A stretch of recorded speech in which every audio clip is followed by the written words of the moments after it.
My first reaction was to say, how surprising that they actually use the word congregation, because I didn't think that people with that connected with the church would actually feel that the word congregation would actually get people into Wetherspoon's pub. So in the first place, I was actually really quite surprised that they would even think that that was a way of encouraging people to come in. So a bit of me was actually quite pleased. I think it's quite a catchy phrase. I think it's quite clever in its own right. And then I thought, well, this thing about, what is a congregation?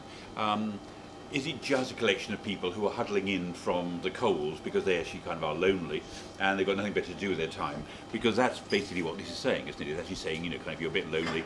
Perhaps you're a man, perhaps you've got nobody to talk to very much. So you want to just have somewhere to go to drink a pint, but also to mix with other people that you wouldn't do otherwise. And that actually isn't what a church is about at all.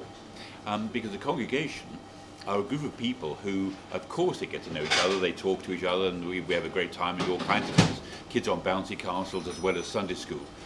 But it's not about meeting each other, it's about meeting with God. So, in a sense, they've missed the point.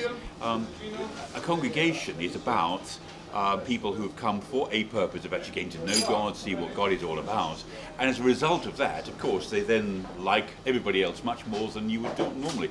A congregation is made up of all kinds of people.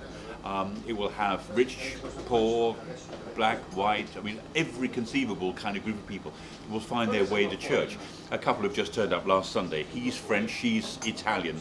And suddenly there was somebody reading there with an Italian accent. You said, oh gosh, they come from where I come from. And that's what happens in a church, because you never know who's going to be there one week to another. But the reason for being there isn't to meet other Italians or whatever. It's to meet with God.